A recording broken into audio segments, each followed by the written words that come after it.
ang mga kwento ng pag-ibig, kwento ng buhay at kwento ng pag-asa dito sa Barangay Love Stories. Love Stories.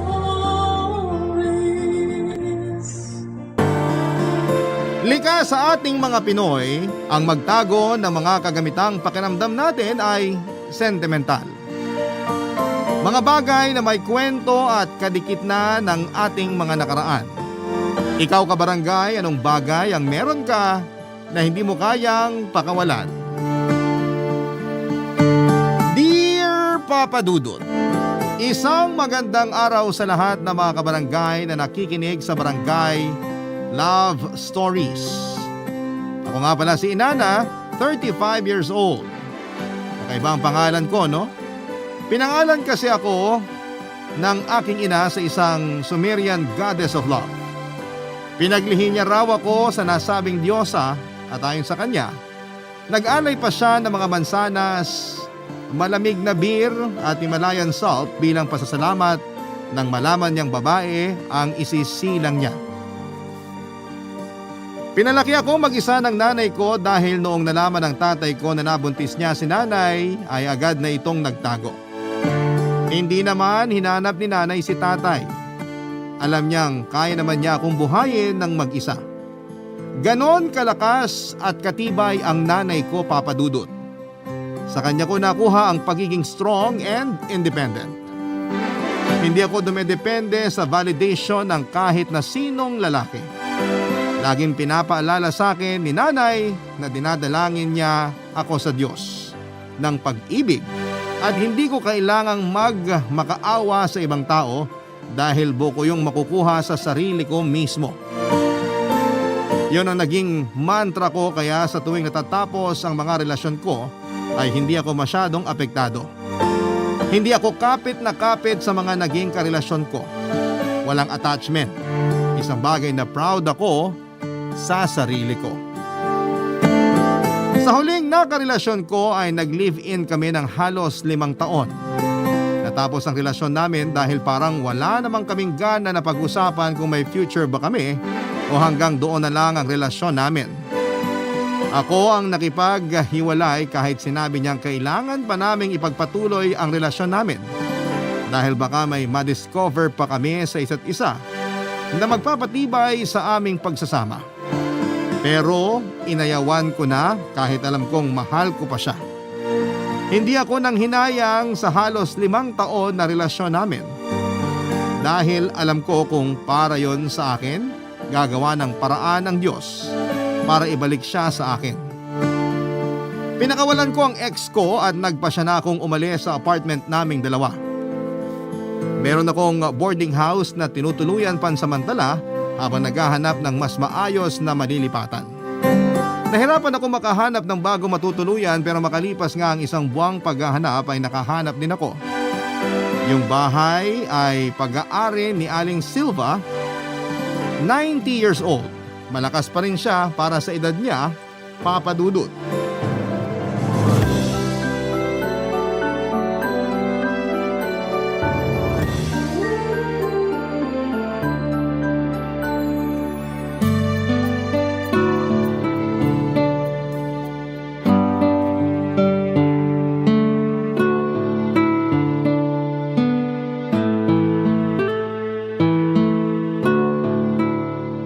Mag-isa mo lang bang uupa rito?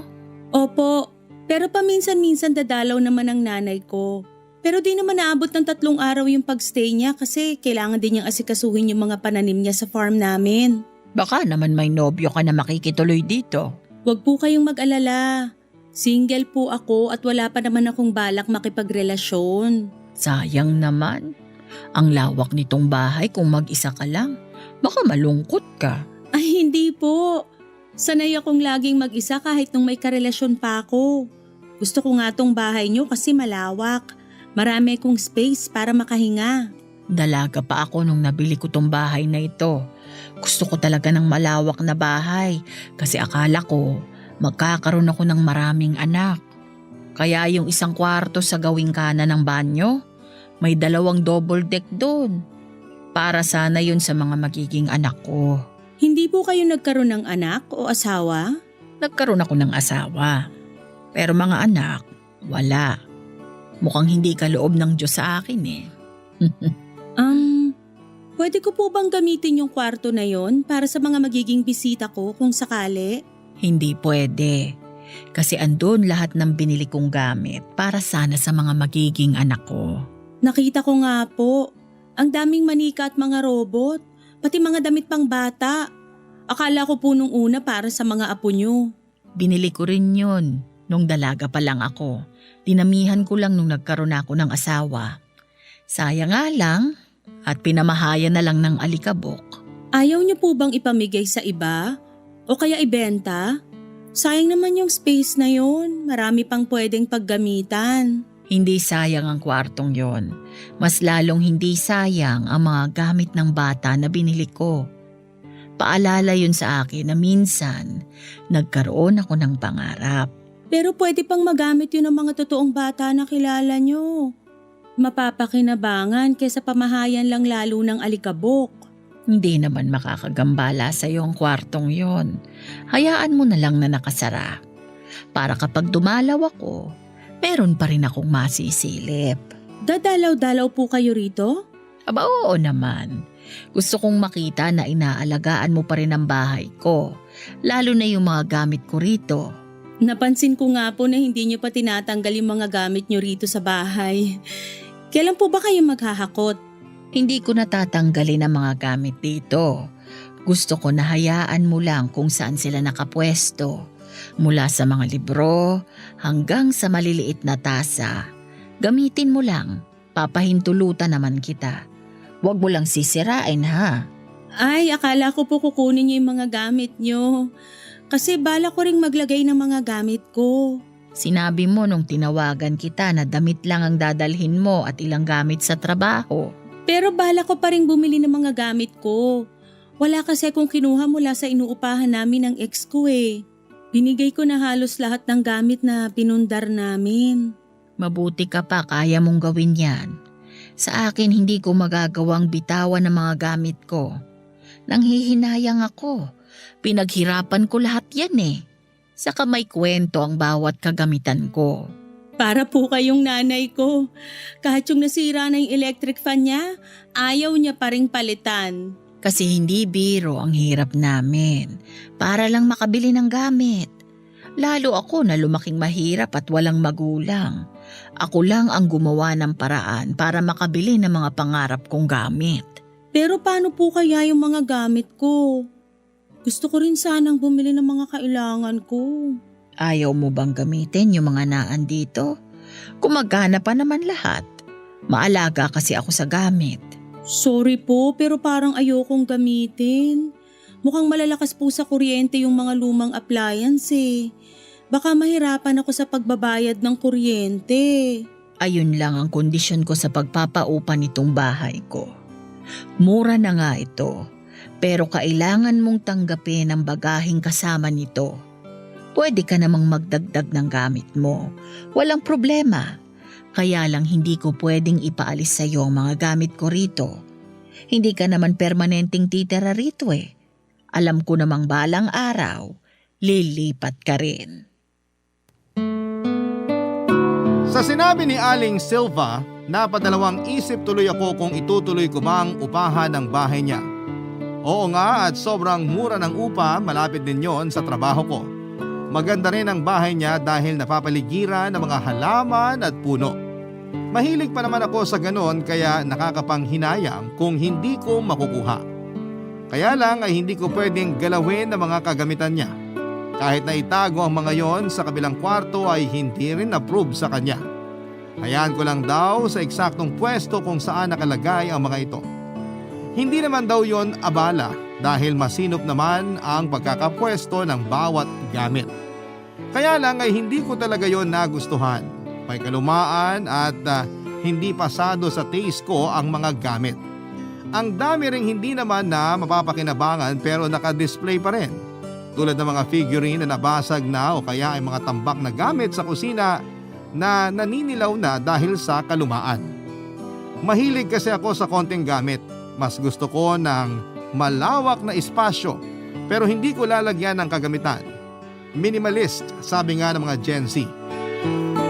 Sinubukan kong maghanap pa ng apartment na baka sakaling meron pa akong matipuhan. Pero pinaka-the best na talaga yung bahay ni Aling Silva sa lahat. Praktikal dahil mura at malapit lang sa trabaho ko. Kailangan ko yon lalo't nagsisimula pa lamang ulit ako noon sa buhay nang wala ng kahati sa mga bayarin sa upa. Kaya naman sinubukan kong makipag-compromise, Papa Dudut. Pero hindi ko na inabala muna si Aling Silva. Dumiretso ako para kausapin ang pamangkin niyang si Kuya Fred. 50 anyos at kay Kuya Fred na tutuloy si Aling Silva dahil kailangan na noon nung matanda ng makakasama at magbabantay sa kanya dahil nga sa 90 years old na siya. May asawa na si Kuya Fred pero wala rin siyang anak tulad ni Aling Silva. Kaya inako na nila ang pag-aalaga kay Aling Silva, lalo't siya naman ang nagpaaral at bumuhay kay Kuya Fred noong kabataan niya.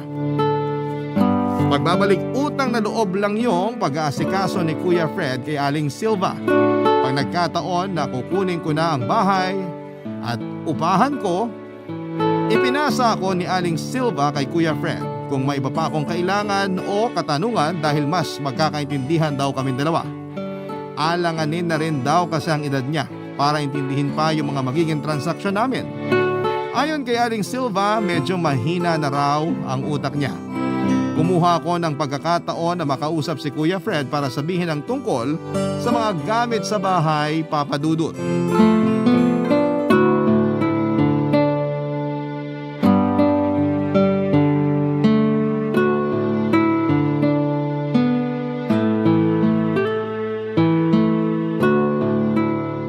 Akala ko hindi ka na babalik. Akala namin ni Tita Silva nakahanap ka na ng apartment. Ang hirap nga pong maghanap. Kaya ako bumalik. Kailangan ko na rin kasi ng malilipatan bago matapos ang buwan. Nag-alangan ka raw nung sinabi ni Tita Silva na huwag tatanggalin yung mga gamit niya rito? Oo eh. Gusto ko naman pong tumira rito, kaya lang ayoko kasi ng maraming abubot sa bahay. Lalo kung hindi ko na naman mapapakinabangan. Sayang yung space. Naiintindihan kita. Ganyan din ako. Kaya lang iba kasi si Tita. Attach siya sa mga gamit niya. Yan nga rin ang naisip ko. Hindi kasi ko ganun. Kapag alam kong di na magagamit, madali ko lang pakawalan yung gamit. Tama rin naman yan. Kaya lang hindi na natin mahihila si Tita sa ganyang pag-iisip kasi matanda na siya. Doon na lang siya sa nakasanayan niya. Gusto ko talagang tumira dito, Kuya Fred. Baka naman pwedeng mag-compromise sa mga gamit. Baka pwedeng yung alam kong makakasagabal lang sa akin o hindi ko magagamit hakutin na lang. O kaya ilagay dun sa kabilang kwarto. Naku, hindi pwede. Ayaw ipagalaw ni Tita ang kwarto na yon. Alam mo bang para sana yun sa mga pangarap niyang anak? Nasabi nga po niya. Mura na talaga tong bahay ni Tita. Hindi ka na makakahanap ng ganitong presyo tapos malapit pa sa main road. Ang aliwalas pa ng paligid mo. Hindi bumabaha. Malakas ang tubig at hindi mainit. Kaya lang yung mga bagahe. Lahat naman tayo may bagahe sa buhay. Paano po kaya to? Kailangan ko na kasi ng malilipatan. Bakit hindi mo muna subukan ng 6 na buwan? Kapag hindi mo natagalan yung mga gamit, pwede ka nang umalis. Hindi mo na tayo gagawa ng kontrata. Subukan mo lang. Total nabanggit mo kailangan mo na rin na malilipatan kasi hanggang katapusan ka na lang nitong buwan. Wala po bang ibang gustong kumuha nitong bahay? Meron namang ilan na gustong tumira kaya lang buong pamilya sila. Masyadong marami. Natatakot si Tita na baka masira yung mga gamit niya. At ayaw niya talaga ipagamit yung kabilang kwarto. Ikaw lang yung gusto ni Tita dahil mag-isa mo lang nauupa. Bakit kaya hindi nyo nalang bakantihin tong bahay? Para di na kayo mamroblema sa uupa. Hindi pa kailangan galawin yung mga gamit. Balikan na lang kapag kailangan maglinis. Kailangan kasing may tumao rito para mabantayan din yung bahay.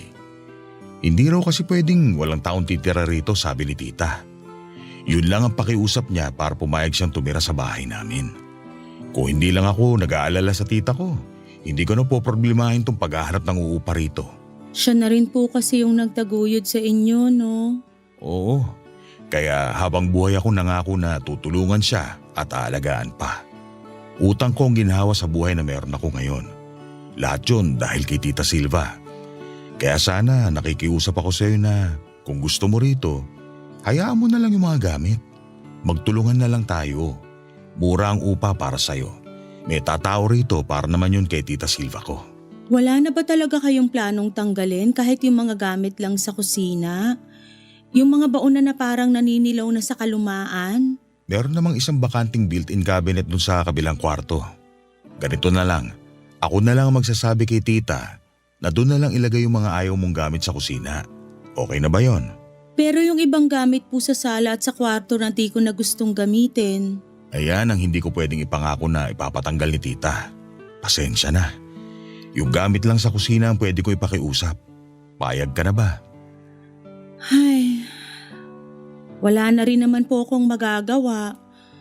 Kailangan ko na rin talaga ng malilipatan. Subukan mo lang ng 6 na buwan.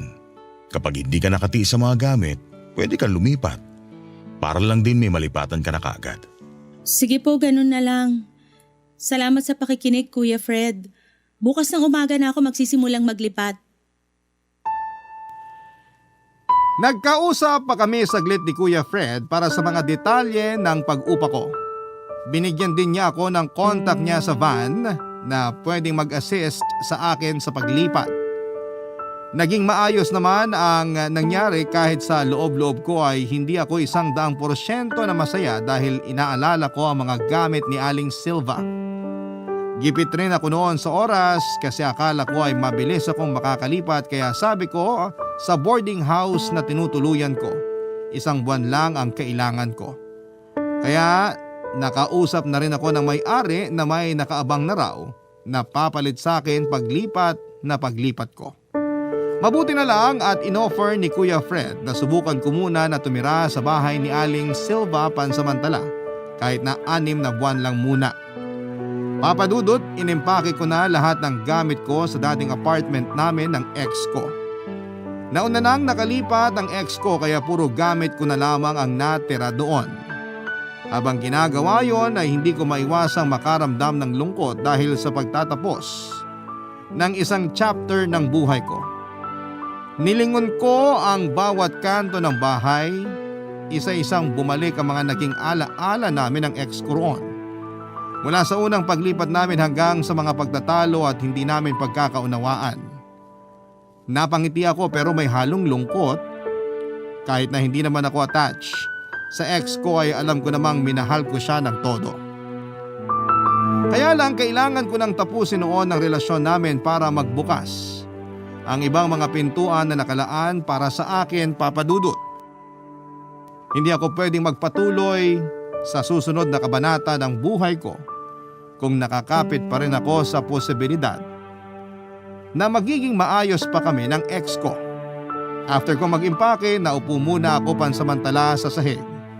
Nakatitig lamang ako sa mga gamit na hahakutin kinabukasan.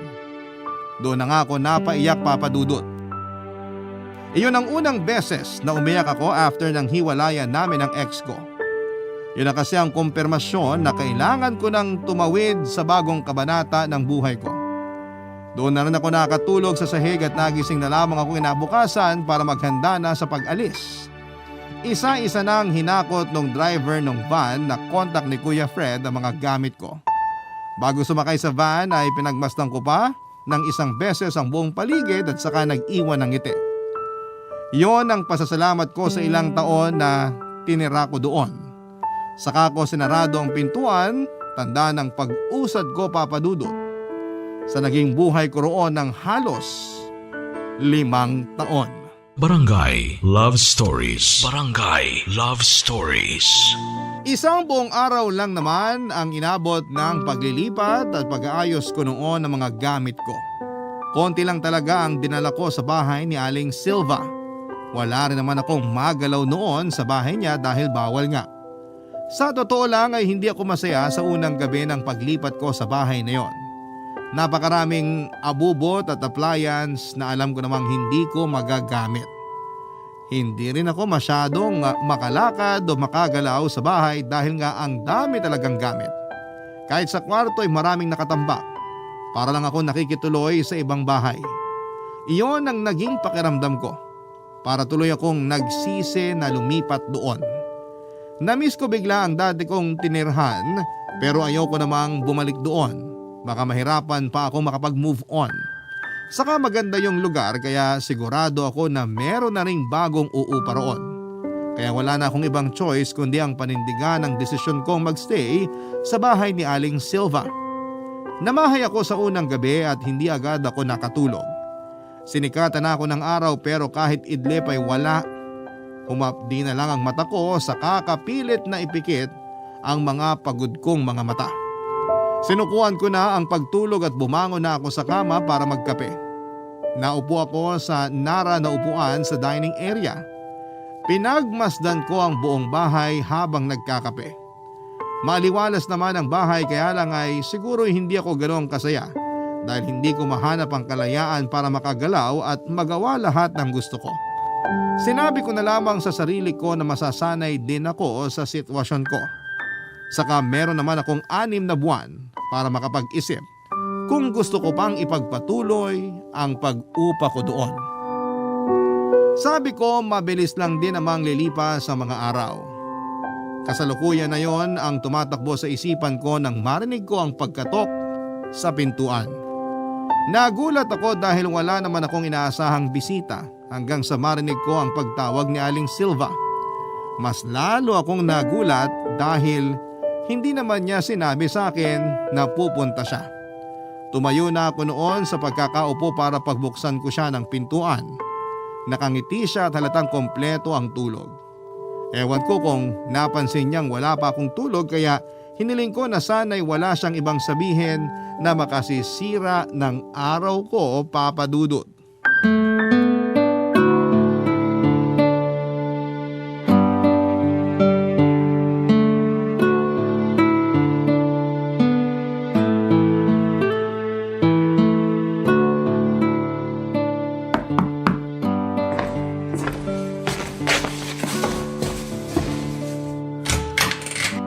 Aling Silva, may kailangan po kayo? Dumalaw lang. Gusto lang kitang kumustahin. Ang aga niyo naman pong mga musta. Pasok po kayo. Salamat. Sana po nakapag-almusal na kayo Kasi hindi pa ako nakapag-grocery. Isang 3-in-1 lang na kape ang meron ako at natimpla ko na kanina. Hindi mo na kailangang mag-alala. 4:00 pa lang ng madaling araw, nakapagsimula na akong mag-almusal. Gusto ko lang talagang dumalaw. Kumusta ka naman sa paglipat mo? Nakatulog ka ba ng maayos? Hindi nga po ako nakatulog. Namahay siguro. Hindi ka lang sanay sigurong mag-isa. Pero masasanay ka rin. Sa bagay po. Ilang taon din akong may kasama Baka nanibago lang, tapos bagong lipat pa. Hindi na ba kayo magkakabalikan ng nobyo mo? Baka naman pwede pang pag-usapan. Naku, hindi na po. Sigurado ka ba? Mahirap ang mag-isa. Mas gusto ko na lang pong mag-isa kesa mapunta sa maling tao. Ngayon mo lang nasasabi yan kasi bago pa. Ganyan din ako dati. Tapos nung tumagal, ang lungkot na sa pakiramdam. Nangulila ako sa asawa ko. Nasaan po ba ang asawa niyo? Ikaw, nasaan na ba ang dati mong nobyo? Ang balita ko po tumira muna sa bahay ng kapatid niya. Yung asawa niyo po, nasaan na? Kung sakaling magkakabalikan kayo ng nobyo mo, papayagan ko siyang tumira kasama mo rito para mas masaya itong bahay ko. Malabo na po yun. Tanggap na naming magkaiba yung mga gusto namin sa buhay. Oras lang ang makakapagsabi. Huwag mong pangunahan ng panahon. May luma pala akong orasan dun sa isang cabinet sa kwarto. Nakita mo na ba? Hindi ko po pinakialaman yung mga gamit nyo sa kwarto. May pahintulot naman sa akin. Gamitin mo lang. Napansin ko walang orasan dito sa sala. Pwede mong isabit sa taas ng sopa. Nababagay yun doon. Antigo pa iyon. Unang regalo ng asawa ko sa akin nung kinasal kami. Sinanglalang sa kanya nung kapitbahay niyang Kastila. Hindi na binawi. Kaya niregalo na lang niya sa akin. Mahalaga pala yun sa inyo. Bakit hindi nyo na lang po kunin at gamitin sa bahay nyo ni na Kuya Fred? Marami ng orasan sina Fred sa bahay. Saka mas gusto kong dito na lang sa bahay na ito maisabit ang orasan na iyon. Hindi kasi ako mahilig sa mga antigong gamit eh. Kinikilabutan ako lalo kapag naiisip kong pwedeng patay na yung unang may-ari nun. Ayun na nga patay na. Bakit kailangan pang matakot sa kanila? Tayo yung buo pa ang katawan at kaluluwa. Mas malakas tayong buhay pa. Hindi lang siguro ako mahilig sa mga lumang gamit. Kaya pala panay ang pakiusap mong tanggalin na ang mga gamit ko rito. Gusto ko kasing bago lahat ng gamit ko. Yung ako ang unang gagamit at hindi galing sa iba. Gusto ko sarili kong alaala lang ang meron sa mga gamit na yon. May pagka-sentimental ka rin naman pala. Yun nga lang, ang kaibahan natin, sa bagong gamit mo yun nakikita. Samantalang ako, sa mga pinaglumaan ko na. Bigla po ako inantok. Pasensya na, Aling Silva. Hindi pa kasi ako natutulog mula kagabi. Ay, naiintindihan ko. Aalis na rin ako. Sa susunod na ulit ako paparito. Magsabi ka na lang kay Fred kung may iba ka pang kailangan. Kung meron ka mang mapansin na sira sa bahay, ipagbigay alam mo agad sa amin para mapaayos bago lumala. Salamat po, Aling Silva. Salamat din sa pagtanggap mo sa bahay at sa mga bagahe ko. Bagahe. Yun ang tumatak sa akin sa huling sinabi ni Aling Silva bago siya naglakad. Papunta sa pintuan para lumabas. Bagahe. Bagahe na ako mismo ang nagbibitbit dahil hindi niya magawang bitawan. Hindi ba parang unfair yon sa akin? Napailing na lamang ako habang pinagtatanggol ang sarili ko sa iniisip kong yon. Nawala talagang antok ko noon. Ang gusto ko lang mangyari noon ay mapaalis ko si Aling Silva at makapagmuni-muni ako ng mapakiramdaman ng husto ang bahay niya. Sa pag-iisa ko ay mas naging pamilyar ako sa mga nasa paligid ko. Pinagmasdan ko ang bawat gamit sa bawat sulok ng bahay. Ang pabilog na mesa na may lazy susi sa ibabaw at sa atensyon ko ay pumukaw. May ganon kami sa bahay ng lola ko. Madalas akong taga-ikot noon sa tuwing kumakain kami. Napangiti ako noong makita ko yon at mabalikan ang mga ala-ala ko noon. Sabi ko sa sarili ko, ayos lang din na nandun ang mesang yon. Muling naglibot ang mga mata ko sa paligid at napadako ako sa altar. Nakaharap yon sa silangang parte ng bahay. Napakalaki ng rebulto ni Mama Mary at iyon daw ang pinakapaborito ng landlady kong si Aling Silva. Kaya nakiusap siya sa akin na linisan ko raw yon at idamay ko na ang buong altar. Nakiusap siya na kung pwedeng lagyan ko rin ng sariwang bulaklak ang altar na yon. Tumango na lamang ako pero sa loob-loob ko ay hindi ko yon ipinangako. Bakit ba parang inobliga pa niya ako na gawin yon? Bakit hindi niya palinis kay Kuya Fred? Muli kong nilibot ang paligid at napatingin naman ako sa mga librong maayos na nakasalansan sa isang bookshelf na antigo. Nilapitan ko yon at binasa ang mga pamagat. Hindi ako pamilyar sa mga yon. Pero natuwa ako dahil meron akong pwedeng basahin kapag kailangan kong magpalipas ng oras. Napangiti ako. Ayos rin naman pala ang mga bagaheng iniwan sa akin ni Aling Silva. Magagamit ko rin naman pala. Kailangan ko lang simulang tignan kung ano ang ganda nila at pwedeng maging pakinabang sa akin sa pananatili ko sa bahay na yon. Doon ako nakaramdam ng antok tapos na nga siguro akong mamahay na mga oras na yon. At dala na rin siguro ng puyat kaya ginusto ko nang magpahinga at matulog. Napangiti akong muli at saka nagtungo na sa kwarto. Nakatulog na ako ng payapa. Nang mga sumunod na araw ay natanggap ko na ang bahay at paunti-unting kasama ang mga bagahe nito. Sa paglipas ng oras ay nasanay na ako sa mga kagamitang nakapaligid sa akin doon. Aaminin kong minsan ay nakakasagabal na ang mga yon pero marami rin namang araw na nagagamit ko sila. Isang hapon ng Miyerkules, kakatapos ko lang maglinis ng altar nang marinig ko ang pagkatok at pagtawag ni Aling Silva. Nagulat ako dahil noong nakaraang Miyerkules ay dumalaw din siya sa akin. Hindi naman sa ipinagdadamot ko ang bahay niya pero gusto ko sanang mapag-isa. Saka Miyerkules madalas na araw, ang araw na tambak ako ng mga gawain. Hindi lang sa bahay kundi sa trabaho. Wala naman ako ibang nagawa kundi ang pagbuksan siya ng mga oras na yon, Papa Dudut.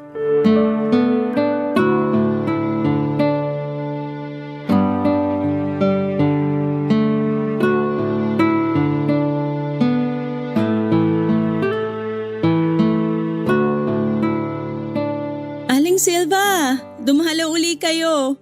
Oo nga, wala kasi akong magawa sa bahay.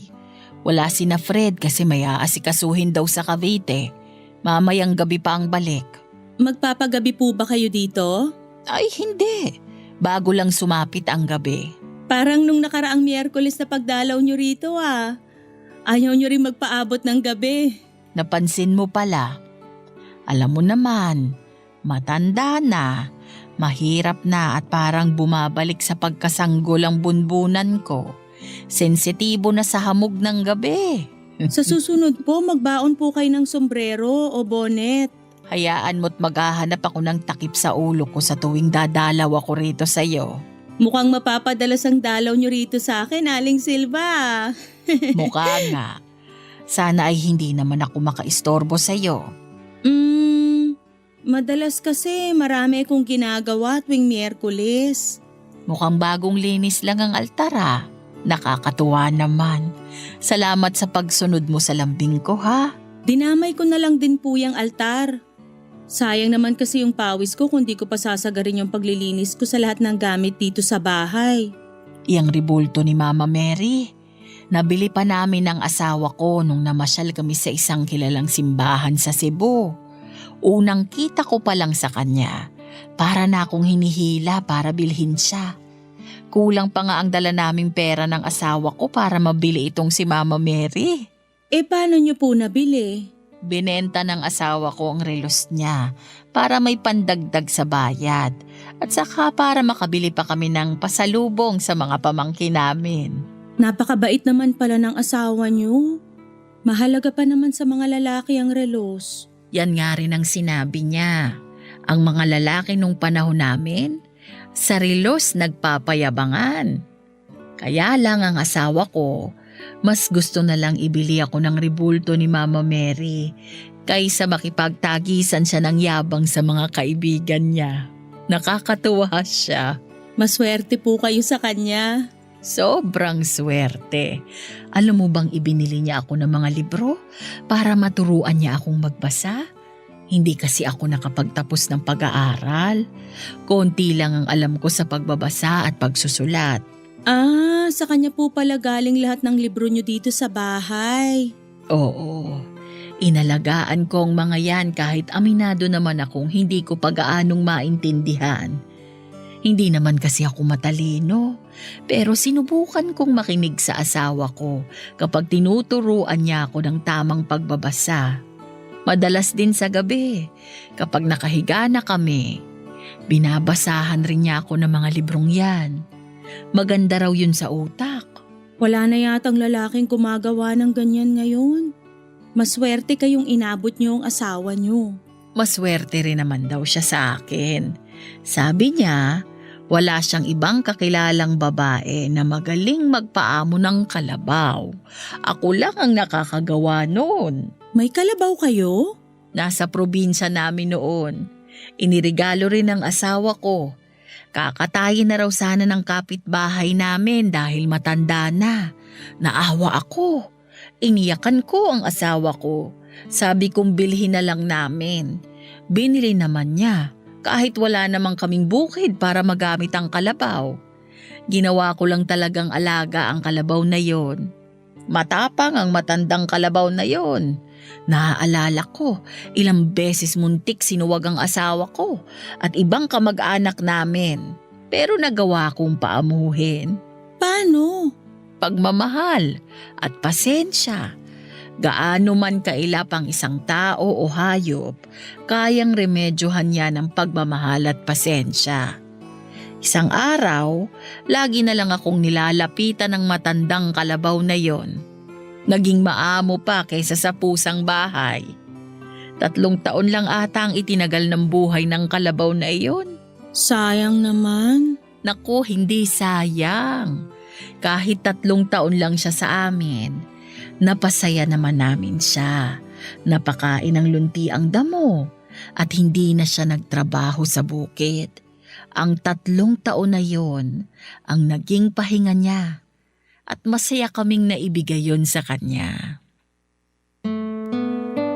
Napangiti ako sa kwento ni Aling Silva. Marami siyang ganong kwento na hindi ko inaasahang posible pala.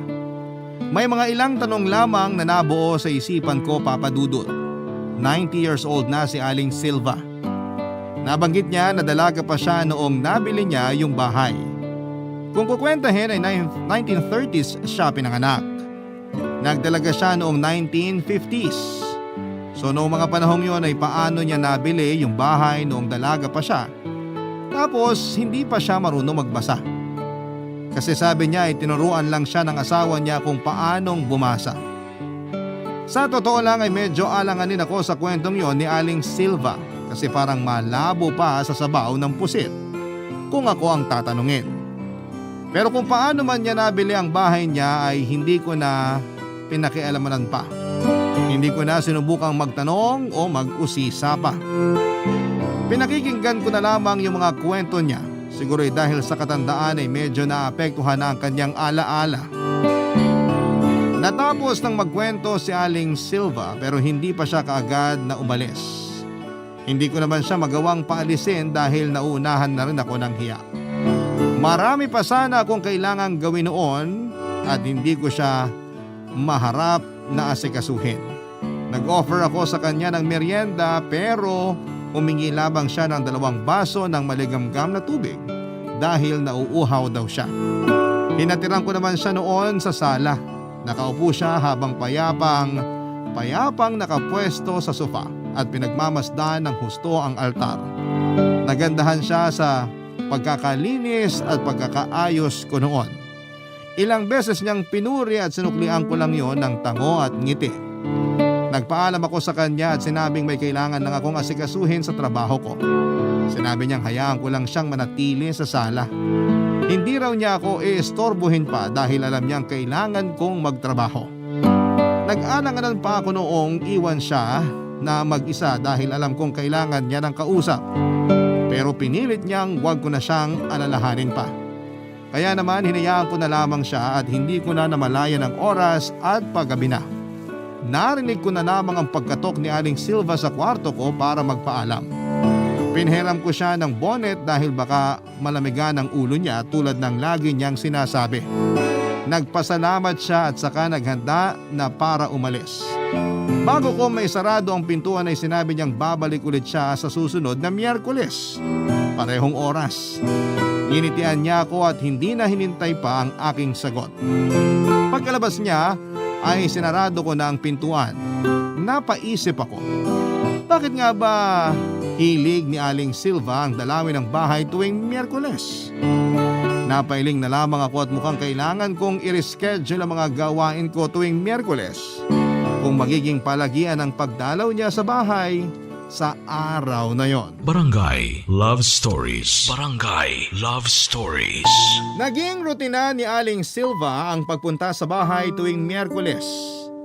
Hindi ko na siya nagawang itaboy pa at nakasanayan ko na lamang ang pagpunta niya sa ganong araw at pag-alis bago sumapit ang dilim. Lagi na ring nakahanda ang ipapahiram ko sa kanyang pantakip sa ulo kung sakali mang makalimutan niyang magbaon.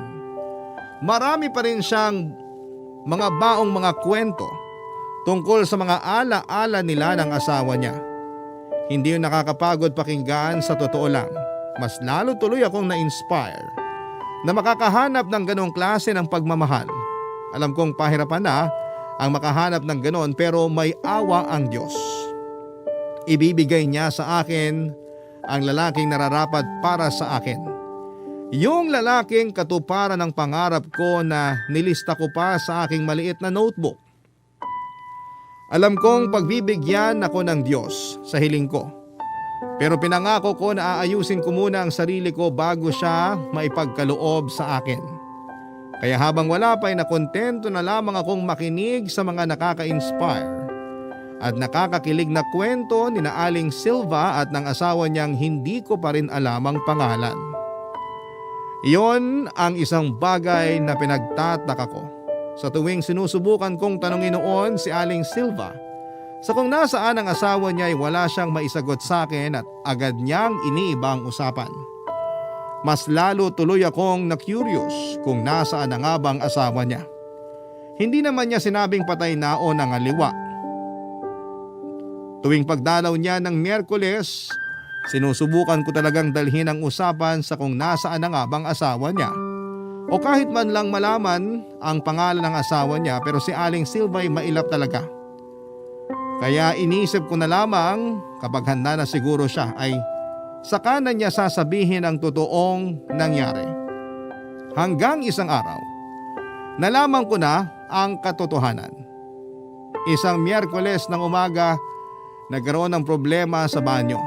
Tumutulo kasi ang kisame nung ilang araw na nagtuloy-tuloy ang pag-ulan. Hinintay kong dumating si Aling Silva para sabihin yon, pero si Kuya Fred ang dumating. Pinag-usapan namin ang gagawin para maayos ang kisame. May nakausap na rin siyang gagawa noon at hinihintay na lang namin. Habang hinihintay ang karpentero ay nakapag-usap kami ni Kuya Fred tungkol kay Aling Silva at sa kanyang asawa, Papa Dudut.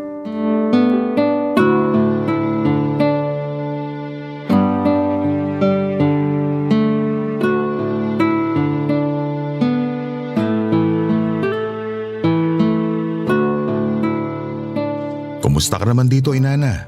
Umabot ka na rin ng 2 buwan na. Namahay lang nung simula, Kuya Fred. Nasanay na rin. Buti, nasanay ka na sa mga gamit dito.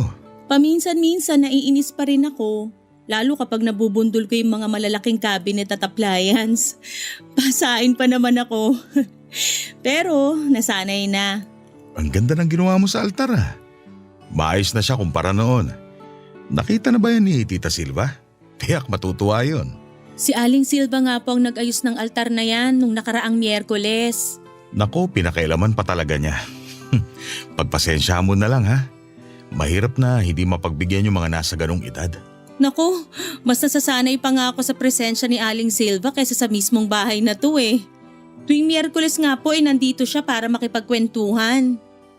Ay, tuwing Miyerkules pa rin talaga. Alam niyo po kung anong meron sa Miyerkules? Bakit sa ganung araw siya dumadalaw lagi? At umaalis siya bago magdilim. Yan nga po. Iniisip ko kasi baka yun lang yung araw na busy kayo sa trabaho kaya pumupunta rito si Aling Silva para malibang at may makausap. Bago ko pa siya kunin sa bahay ko, nakiusap siya sa akin na tuwing Miyerkules babalik siya rito. Hindi ko nga pinayagan kasi paano kung makaistorbo siya sa umuupa? Hindi ka naman ba naiistorbo sa kanya? Nung una po, oo. Hindi kasi ako sanay sa bisita eh. Hanggang sa nasanay na nga lang din talaga. Saka natutuwa ako sa mga kwento niya sa mga gamit at asawa niya. Ah, si Tito Kulas. Kulas po pala ang pangalan ng asawa niya. Hindi po kasi niya nababanggit. Saka kapag tinatanong ko kung nasa na yung asawa niya, lagi lang niyang iniiba yung usapan. Ay, ikukwento ko sa iyo tungkol kay Tito Kulas. Pero wag mo na ipapaalam kay Tita Silva na alam mo na ha. Para lang maintindihan mo kung bakit niya kailangan bumalik-balik dito. Ano po bang nangyari? Nagkaroon sila ng problema sa pera. Naisang latong bahay na to.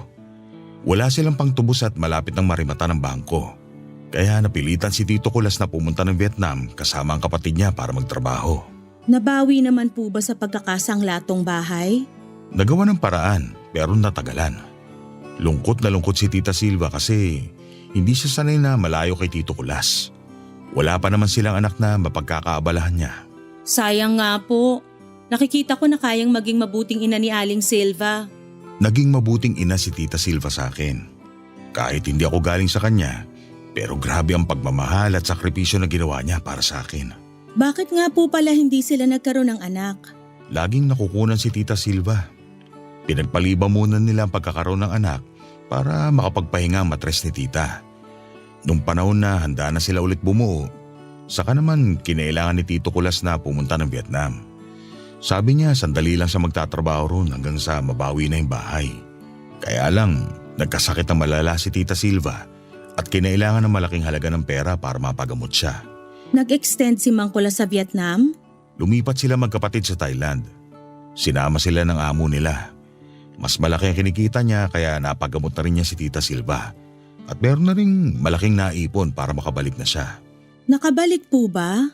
Hindi. Maski ang kapatid ni Tito Kulas wala na rin. Ano pong nangyari sa kanila? Wala kaming alam. Huling nakausap niya si Tita Silva. Ang sabi niya uuwi na raw siya sa Miyerkules bago magdilim.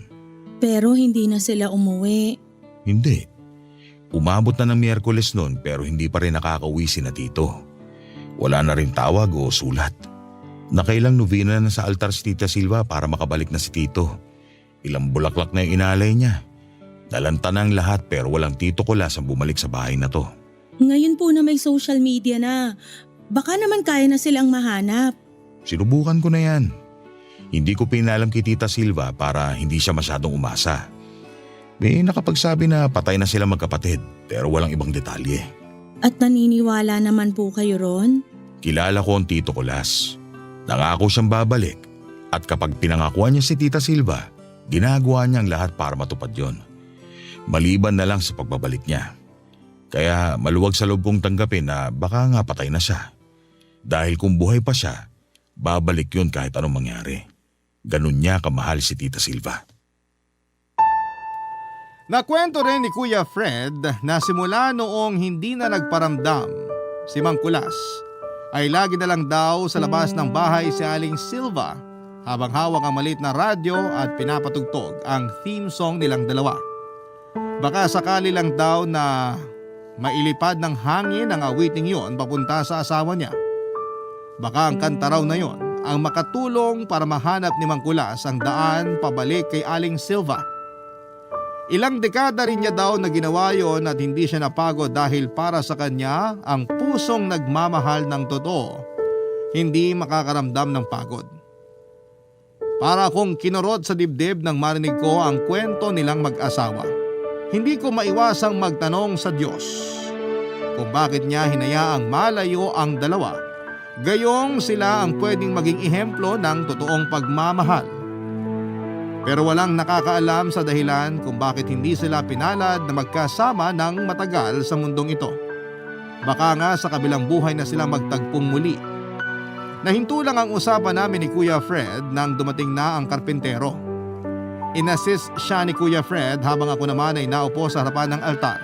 Ini-imagine ko kung ilang iyak, dasal at bulaklak ang naialay ni Aling Silva para lamang makabalik ang asawa niya. Dahil doon ay hindi ko maiwasang mapaiyak dahil sa simpatya para sa aking landlady. Makalipas nga ang 3 linggo ay muling nagpakita si Aling Silva sa akin.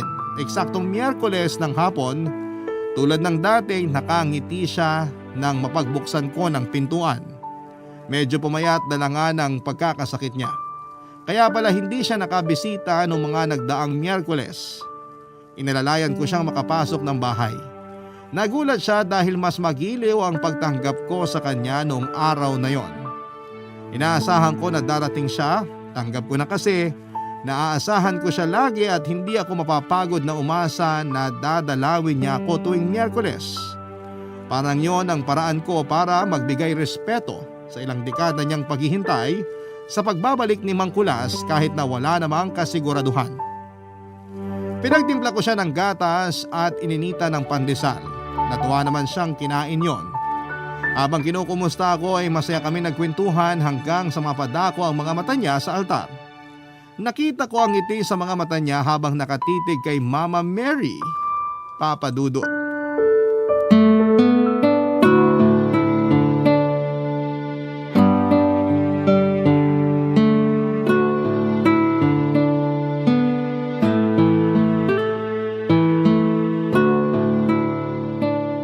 ganda ng mga dilaw na rosas na nilagay mo sa altar. Mukhang bago pa. Alam mo bang paborito ko ang dilaw na rosas? Ang saya kasi ng kulay na yan. Kakabili ko lang po kaninang umaga. Mabuti naman po at nagustuhan nyo.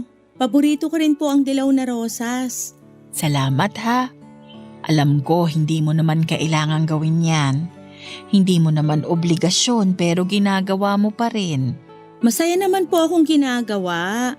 Alay ko na rin kay Mama Mary at Papa Jesus sa dami ng blessings na nakuha ko ngayong taon. Tama yan. Matuto tayong magpasalamat kahit sa mga maliliit na biyaya. Bumili na rin ako ng mga kandila na hugis rosas. Pwede niyo pong sindihan kung gusto niyo magdasal bago kayo umalis. Para sa inyo po lahat yan.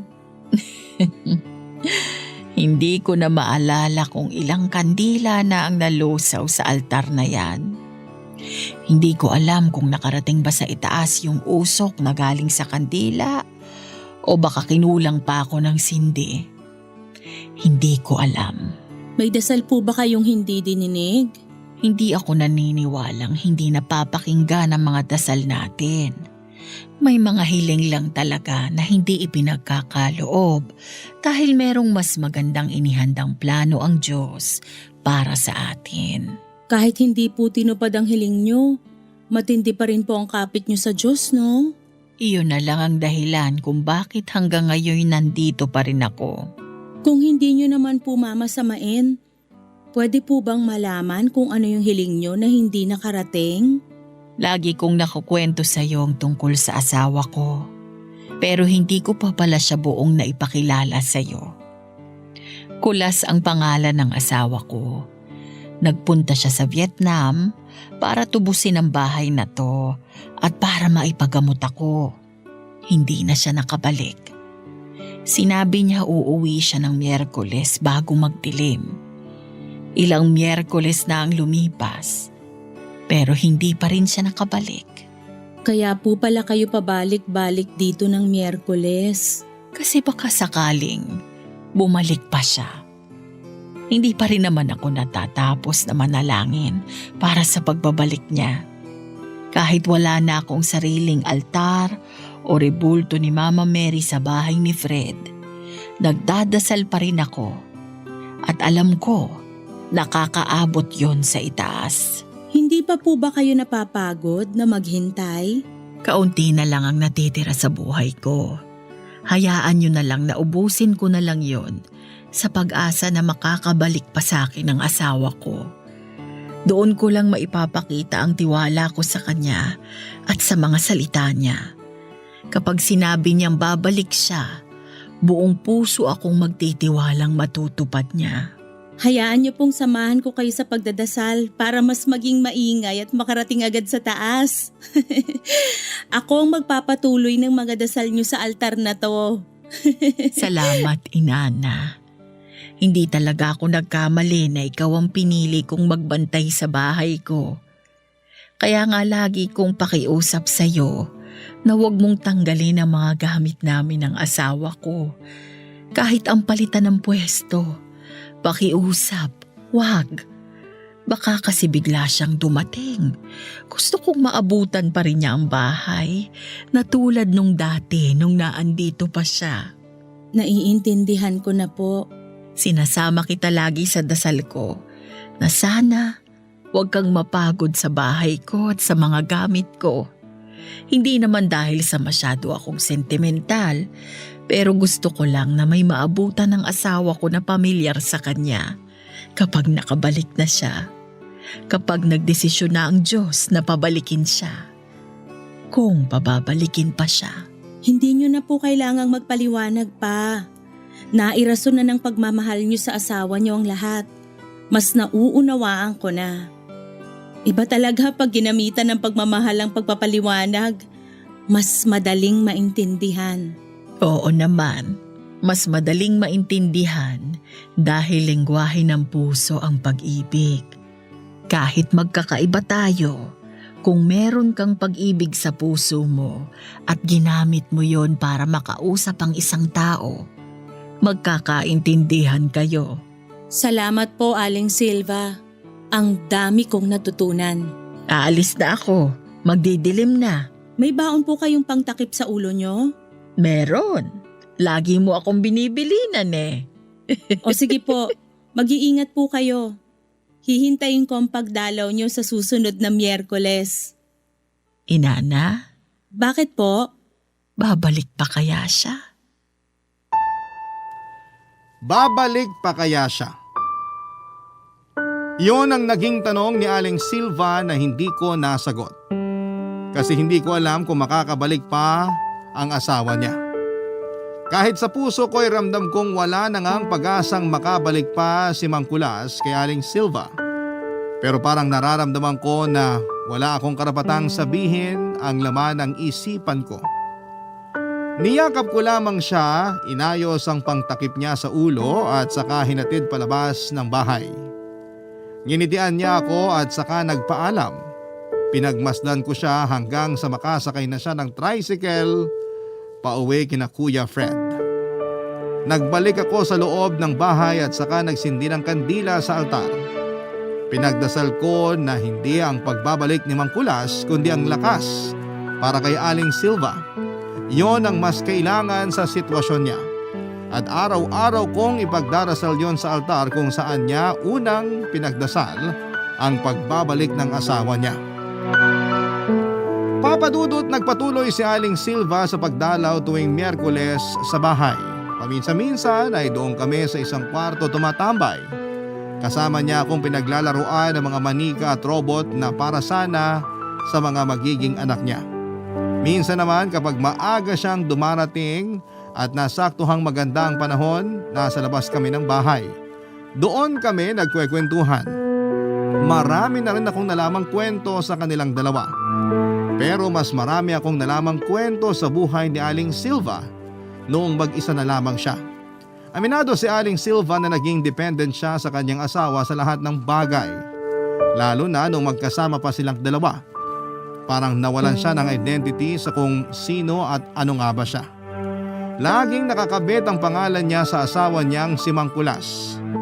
Mula noong nawala si Mang Kulas ay napilitang bumangon si Aling Silva ng mag-isa. Hindi niya napansin na ang pagkawala ni Mang Kulas ang naging daan para mas maging matatag at magkaroon siya ng sariling pagkakakilanlan. Maraming pinagkakabalahan si Aling Silva mula nang nawala ang kanyang asawa. Nagtayo siya ng maliit na negosyong patahian kung saan mga kapwa niyang babae na byuda, single mom, mga bagong laya sa kulungan at lumaki sa mapang-abusong pamilya ang mga kinukuha niya. Ganon din sa binuksan niyang kantin sa isang eskwelahan. Tuwing linggo ay nangunguna ang grupong binuo niya para magbigay tulong sa mga kabataang kababaihan na naligaw ng landas. Isang beses sa isang buwan naman ay dumadalaw siya sa mga babaeng nakakulong at nagbibigay ng dilaw na rosas bilang pagbibigay pag-asa sa kanila. Na balang araw ay makakalaya din sila at makapagbabagong buhay. Lunes naman ay nilaan niya sa pagsisimba at pagtugtog ng piano para sa mga awit sa simbahan. Marami pa siyang ibang ginawang makabuluhan, lalo na para sa mga kapwa niya kababaihan. Kakaiba ang saya niya habang kinikwento ang mga nagawa niya. Hindi niya alam na ang laki na pala ng niambag niya sa lipunan, gayong ang tanging alam lang niya ay ginagawa lamang ngayon para mawaglit sa isipan niya ang kanyang asawa, para meron siyang ibang pinagkakabalahan habang naghihintay sa pagbabalik ng asawa niya. Totoong nadinig ng Diyos ang dasal niya sa pagbabalik ng asawa niya, pero alam ng Diyos na merong mas malalim na purpose ang buhay niya sa mundong ito. Kaya hindi nagawang pabalikin ng Diyos si Mang Kulas dahil may misyon si Aling Silva sa buhay na ito. Marahil ay hindi yun napansin ni Aling Silva pero naging instrumento siya para makatulong sa marami. Dahil kung hindi nawala si Mang Kulas ay hindi makakabuo ng sariling pangalan si Aling Silva sa lipunan. Hindi siya makakatayo ng mag-isa nang hindi sumasandal sa iba. Baka nga sa kabilang buhay na lamang silang dalawa magkasama at muling magkikita ng kanyang asawa. Paniguradong mas maganda roon at mas payapa, hindi katulad dito sa mundo na puno ng pagsubok.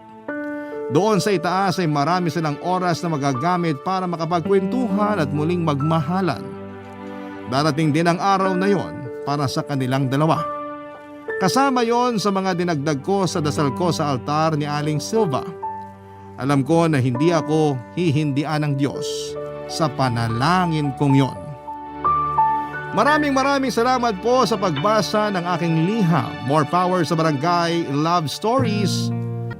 Nagustuhan ng iyong napakinggan? Ituloy yan via live stream sa www.gmanetwork.com/radio.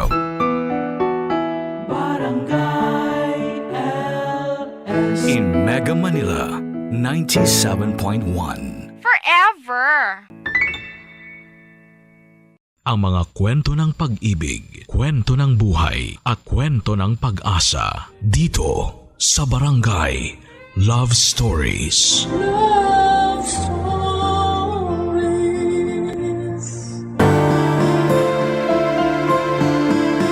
Walang taong pinanganak na perpekto at bawat isa sa atin ay patuloy ang paghahanap sa isang piraso na kukumpleto sa ating buhay.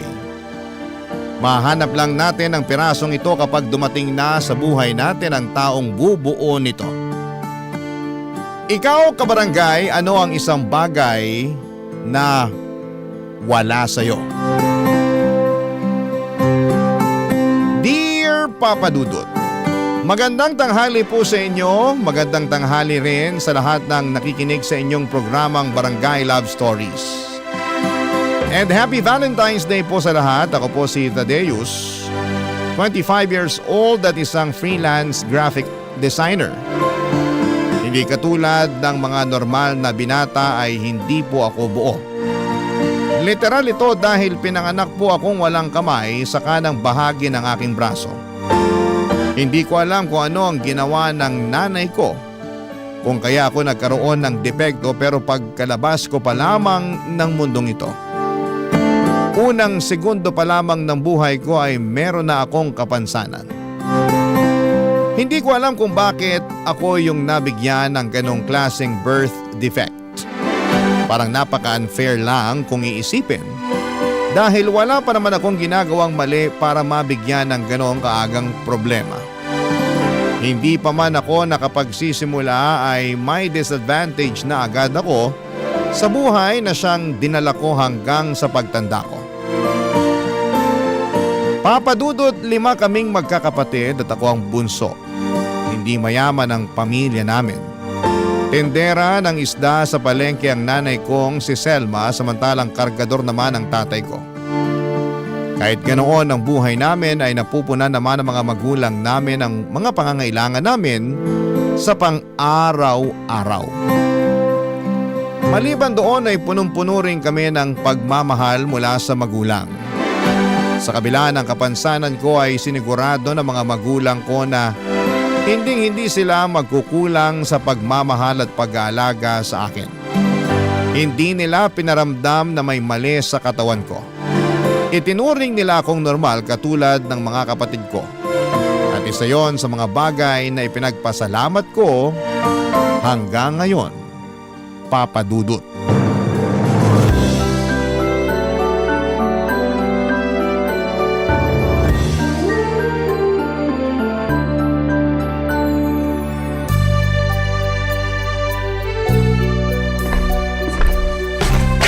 Anak, Tadeus, nasan ka? Nandito po ako sa sala, Nay. Nag-toothbrush ka na ba? Opo, tapos na po. Kanina pa po. O kunin mo na tong baon mo para makaalis na kayo. Kanina ka pa hinihintay ng mga kapatid mo sa labas. Aalis na yung sundo nyo. Sandali lang po, nagsasapatos pa lang po ako eh. Dalian mo, late ka na sa school nyo. O eto yung baon mo. Salamat po. Ano pong laman yan? Siyempre, yung paborito mong binabaon na mamon. Bagong luto pa yan galing sa bakery sa kabilang kanto. Talaga po? Sarap naman. Oo, dinagdagan ko rin yan ng crinkles tsaka juice. Salamat po, Nay. The best talaga kayo. Walang anuman. Amina, tulungan na nga kita dyan. Hindi na po, ako na po. Kaya ko po to. Kaya mo ba talagang itali yung sapatos mo? Oo naman po. Akala niyo po ba porkit wala akong isang kamay, hindi na po ako marunong magtaali ng sintas ng sapatos? Hindi naman. Iniisip ko lang kung marunong ka na bang magtali kasi first time mo lang namang gumamit ng sapatos na may sintas eh. Dati kasi yung sapatos na velcro yung binibili namin ng tatay mo para sa'yo. Wag po kayong mag-alala. Kasi tinuruan na po ko ni tatay kung paano magsintas. Nasa diskarte lang po yan, tingnan nyo. O sige na nga, panood nga kung paano ka magtali ng sintas. Watch and learn, Nay. Una, pagbuhulin mo muna, tapos gamit yung isang paa, apakan mo yung isang sintas para mahigpitan yung pagkakabuhol. Tapos ito po, tingnan nyo, kahit isang kamay lang kaya ko tong gawing bunny ears. Bunny ears? Opo, yun ang sabi ni tatay. Dapat daw po magmukhang tenga ng rabbit tong sintas kapag naitali na ng maayos. Ah, oo nga naman. O yan po, tapos na. Wow, galing naman ng anak ko. Siyempre, madiskarte po ako eh. O yung kabila naman. Sandali lang po, relax. Eto na po, itatali ko na po. Habang tinatali mo yan, matanong kita, kamusta naman sa school nyo? Sa school? Maayos naman po. Masaya. Wala ka bang mga kaklase na nangaasar sa'yo dahil sa kamay mo? Wala po. Mababait yung mga classmate ko. Hindi po nila ako binubuli. Mabuti naman kung ganon. Nag-aalala lang kasi ko sa'yo kasi baka hindi namin alam binubuli ka na pala sa eskwelahan nyo. Marami po akong kaibigan sa school, Nay. Kapag may nang bully sa akin, ipaglalaban nila ako. Tsaka lagi naman po kaming sinasabihan ng teacher namin na hindi maganda ang bully ng classmate. Oo, hindi talaga maganda yung bagay na yun. Kaya ikaw, wag mo ring gagawin yon. Oo naman po. Hindi naman po ako bully eh. Ayan po, tapos na. Ready na ako. O halika na, naghihintay na yung tricycle na maghahatid sa inyo. Nga pala, Nay. Card day po namin bukas. Sabi ni Ma'am, kailangan niya raw po mag-attend para sa PTA meeting. Ah, sige, anong oras ba? Hindi ko pa po alam eh. Itatanong ko po muna kay Ma'am. O sige, ako na lang makikipag-meeting para sa'yo tapos yung tatay mo naman ang pupunta sa kapatid mo. Sige po. Alis na po ako, Nay. Teka, nasan yung kiss ko? Ay, oo nga po pala. Ikaw ha, bata-bata mo pa nagiging makakalimutin ka na. Hindi naman po, nagmamadali lang. Ito po yung kiss ko. Bye-bye, Nay! Bye-bye, mag-ingat kayo. Pagkatapos ng klase, uwi agad ha. Sabay ka na lang sa mga kapatid mo sa pag-uwi. Baka hindi kayo masundo ng tatay mo ngayon. Sige po. Ubusin mo yung baon mo ha. Opo, Nay. Love you! I love you po!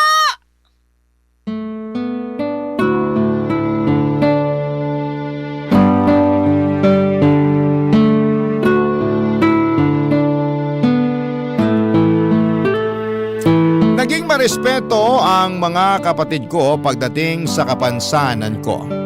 Kahit na nag-aaway kami ay hindi nila ginagamit ang kawalang ko ng kamay para insultuhin ako. Tinuruan kasi sila nila nanay at tatay na igalang ang isang tao anuman ang pagkukulang nila sa katawan. Sa loob ng bahay namin, ramdam na ramdam ko ang pagmamahal at respeto namin sa bawat isa. Kailanman ay hindi nila ako itinuring na kakaiba. Mula sa lolo't lola, mga tito at tita, pati mga pinsan ko ay hindi iba ang naging turing nila sa akin. Walang favoritism sa bahay namin. Pinapagalitan nila ako kung nagkakamali ako at kinakampihan naman nila ako kapag ako ang nasa tama. Kaya naman walang inggitan sa aming magkakapatid. Ito ang dahilan kung bakit sa mga unang taon ng buhay ko ay hindi naman naging problema sa akin ang birth defect ko. Pero ibang usapan na po noong nagbinata na ako. Ibang kwento na noong pumasok ako sa high school. Ito kasi ang parte ng buhay ko kung saan ay maituturing kong pinakamalalang alaala ko hanggang sa ngayon. Noong panahon kasing yon ay sobrang lala ng naranasan kong pambubuli mula sa ibang tao. Araw-araw ako ang naging tampulan ng tukso. Hindi lang ng mga kaklase ko kundi pati na rin ng mga teachers ko. Ako ang laging ginagawang punchlines ng ibang teachers namin para lang gawing good mood ang buong klase. Kaya tuloy malakas din ang loob ng mga kaklase ko. Naasa rin ako dahil sa ginagawa ng mga matatanda sa akin. Dahil doon ang self-confidence ko na nabuo noong bata ako. Dahil sa suporta ng pamilya ko ay nawala na. Dahil sa hindi matapos-tapos na pambubuli sa akin noon, Papa Dudut.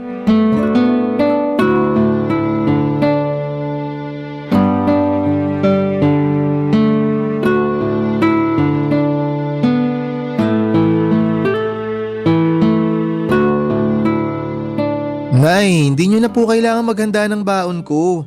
Sa labas na lang po ako bibili ng pagkain. Hindi. Magbaon ka para makatipid tayo. Ang dami ko na pong bit-bit eh. Hindi ko na po kayang hawakan yan. Nung bata ka, gustong-gusto mong pinaghahanda kita ng baon mo. Ngayon ayaw mo na? Nay, hindi na po kasi ako bata. Para sa akin, bata ka pa rin. Kahit 30 ka na o 50, bunso pa rin ang tingin ko sa'yo. Hindi na magbabago yon. Ay, sige na nga po. Hintayin ko na yung baon ko. Nangungonsensya kayo eh. Tumala ba? Opo. Mabilis lang to. Tsaka mamaya pa naman yung klase mo, di ba? Ba't ka ba nagmamadali? May dadaanan pa po kasi ako. Bibili ako ng bond paper para sa research namin. Ah, ganun ba? Nay, nakita niyo po ba yung hoodie ko? Anong hoodie ba? Yung puti? Ang dami mo kasing hoodie eh. Yung dilaw po na may black na lining. Nasa sofa yata. Bakit ka mag-hoodie? Ang init-init kaya. Yun po uso ngayon eh. Kayong mga kabataan talaga kung ano-ano ang sinusuot. Tirik na tirik ang araw pero naka-hoodie. Mas lalo ka lang aasim niyan kasi pagpapawisan ka. Hayaan nyo na po. Sayang naman yung mga hoodie ko kung hindi ko gagamitin. Kung bakit kasi ang hilig mo sa hoodie. Mas maganda yung ipakita mo yung mukha mo. Sayang lang ang itsura mo kapag lagi kang nakatalukbong. Mas confident po kasi ako pag nakasuot ako ng hoodie. Bakit naman? Para pwede ko pong itago yung mukha ko kapag pinagtitinginan ako ng mga tao. Isa pa kapag naka-hoodie ako, madali lang itago tong kapansanan ko. Anak, hindi mo dapat ikahiya yung kapansanan mo kasi hindi mo naman kasalanan na naging ganyan ka eh. Binigay yan sa'yo ng Diyos kasi alam niyang kaya mong dalhin kung ano man ang meron ka. Wala nga siyang binigay na kamay sa akin eh. Ikaw talaga. Kaya naman pala ang hilig-hilig mong mamili ng hoodie. Sa loob ng 1 linggo, ilang hoodie ang nasusuot mo? Para po iba kada araw yung suot ko. Kaya palang dami kong labahin eh. Hayaan nyo na po, simula ngayon ako na po maglalaban ng mga damit ko. Wag na, trabaho ko yan bilang nanay. Tsaka exercise ko na yung paglalaba. Tingnan mo, ang laki na ng muscles ko oh. Pasensya na po kayo, Nay, kung puro malalaki po yung mga damit ko. Wala yun. Hindi naman sa pinagbabawalan kitang mag-hoodie. Isuot mo kung anumang damit ang gusto mong isuot. Pero ang akin lang naman, hindi mo kailangang magtago sa likod ng mga damit mo. Ang gwapo mong bata! Huwag mong hayaang hilahin ka pababa ng kapansanan mo. Ang hirap lang po kasing makipagsabayan sa mga taong kompleto yung parte ng katawan nila eh. Minsan, hindi ko talaga maiwasang makaramdam ng insecurity. Naiinggit kasi ako sa kanila. Meron silang 2 kamay samantalang ako, pinagkaitan ng isa. Kahit naman iisa lang kamay mo, nagagawa mo pa rin naman kung ano yung mga nagagawa ng normal na tao eh. Wala ka namang pinagkaiba sa kanila. Mas marunong ka nga sa iba eh. Tama naman po kayo, Nay, pero syempre, hindi pa rin maiwasan ng iba na hanapin kung ano yung wala sa akin. Nakakapagod na rin mag-explain sa mga tao kung bakit wala akong kamay. Kung pwede lang sanang i-record na lang yung kwento ko para kapag may nagtanong, isisend ko na lang sa kanila yung explanation. Mausisa lang talaga ang mga tao, nak. Wala namang masama kung magtanong sila eh. Ang mahalaga, magalang sila sa pagtatanong. Yung iba po, oo, pero karamihan medyo masakit sila magsalita. Sila yung mga taong dapat mong iwasan. Mas maganda na yung lumayo ka sa mga taong walang matinong bunganga para iwas gulo na rin. Yun na nga po yung ginagawa ko kaya ako naka-hoodie. Iniiwasan ko na lang lahat para maging tahimik ang buhay ko. Ay, sige na, kunin mo na tong baon mo. Yung hoodie mo nandun sa sala, sa may sofa. Salamat po. Mauna na ako, Nay. Sige, mag-ingat ka. Uwi agad pagkatapos ng klase ha. Huwag nang maglakwatsa. Opo. Madali lang para sa ibang tao na sabihin or sabihan ako na huwag na lang pansinin ang mga taong ginagawa kong katatawanan. Maging confident na lamang daw ako sa kung ano ang meron ako at huwag ko raw ikakahiya ang mga pagkukulang ko. Pero hindi kasi nila nararanasan ang mga bagay na pinagdadaanan ko sa araw-araw. Kaya hindi nila alam kung ano ang pakiramdam ng taong may kakulangan. Tuwing naglalakad ako sa kalsada o di kaya'y nakasakay sa jeep. Maraming tao ang nakatitig sa akin, Papa Dudut. Tinitignan nila ako dahil sa may kung anong kakaiba sa akin dahil sa nawawala kong kamay. Wala man silang sinasabi ay alam kong dalawa lang ang iniisip nila.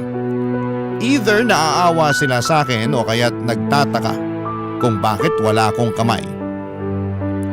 Kapag pinagtitinginan ako ng mga tao ay mas lalo akong nanliliit, Papa Dudut. Para akong display sa museum na inaaral ng bawat taong nakakasalubong ko. Naging mahiyain ako dahil sa kapansanan ko at simula noon. Hanggat maaari ay umiiwas ako sa mga matataong lugar. Mas gusto ko na lamang mapag-isa kesa makita ang mga mapanghusgang pagmumukha ng mga tao sa paligid ko. Kung pambubuli ang pangunahing kong problema nung nag-aaral pa lamang ako, sa pagtanda ko ay mas lumala pa ang mga suliranin ko sa buhay. Nahirapan akong maghanap ng pag-ibig dahil alam kong hindi ako perpekto.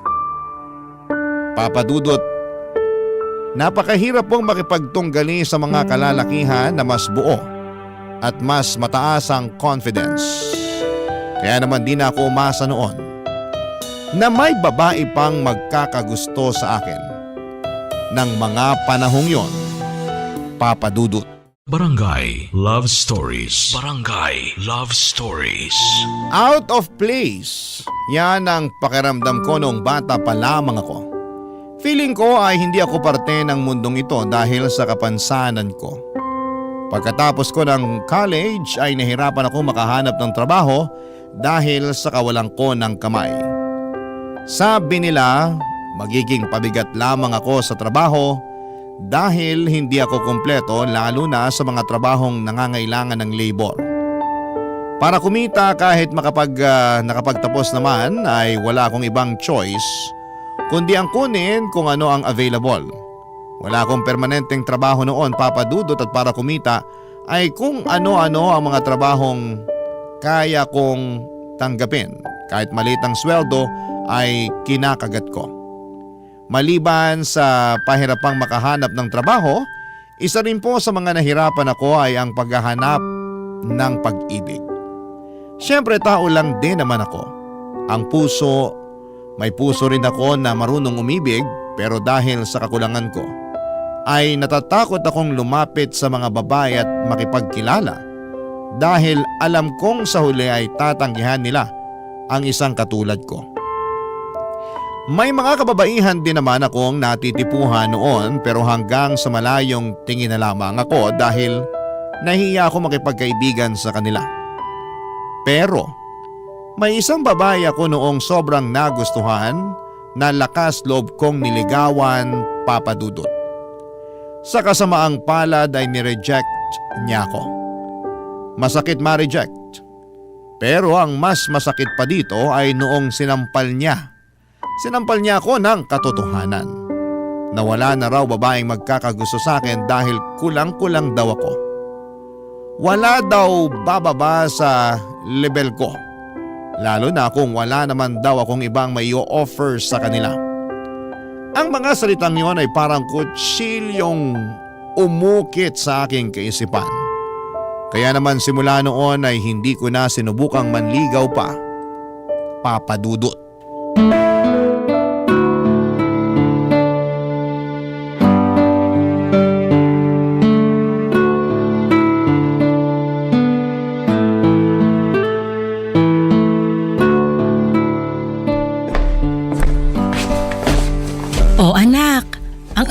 yatang nagising ngayon Hindi po ako makatulog kagabi. Nung may narinig na akong potpot ng pandesal, bumangon na ako para magkape. Heto po, Nay, pandesal. Salamat. Sakto sa kape. Naku, sayang, ubos na po yung palaman. Gusto niyo po ipagluto ko kayo ng itlog?